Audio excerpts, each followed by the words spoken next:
رسول اللہ صلی اللہ علیہ وسلم نے فرمایا کہ جو شخص حدث کرے اس کی نماز قبول نہیں ہوتی جب تک کہ وہ دوبارہ وضو نہ کر لے۔ حضرموت کے ایک شخص نے پوچھا کہ اے ابو ہریرہ، حدث ہونا کیا ہے؟ آپ نے فرمایا پخانے کے مقام سے نکلنے والی آواز والی یا بے آواز والی ہوا۔ صحیح بخاری حدیث نمبر 135۔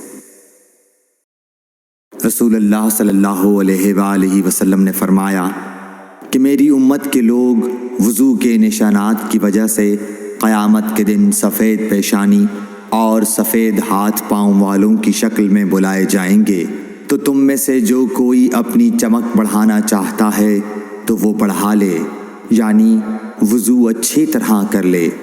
صحیح بخاری حدیث نمبر 136۔ رسول کریم صلی اللہ علیہ وسلم سے شکایت کی گئی کہ ایک شخص ہے جسے یہ خیال ہوتا ہے کہ نماز میں کوئی چیز یعنی ہوا نکلتی معلوم ہوئی ہے۔ آپ صلی اللہ علیہ وسلم نے فرمایا کہ نماز سے نہ پھرے یا نہ مڑے جب تک آواز نہ سنے یا بو نہ پائے۔ صحیح بخاری حدیث نمبر 137۔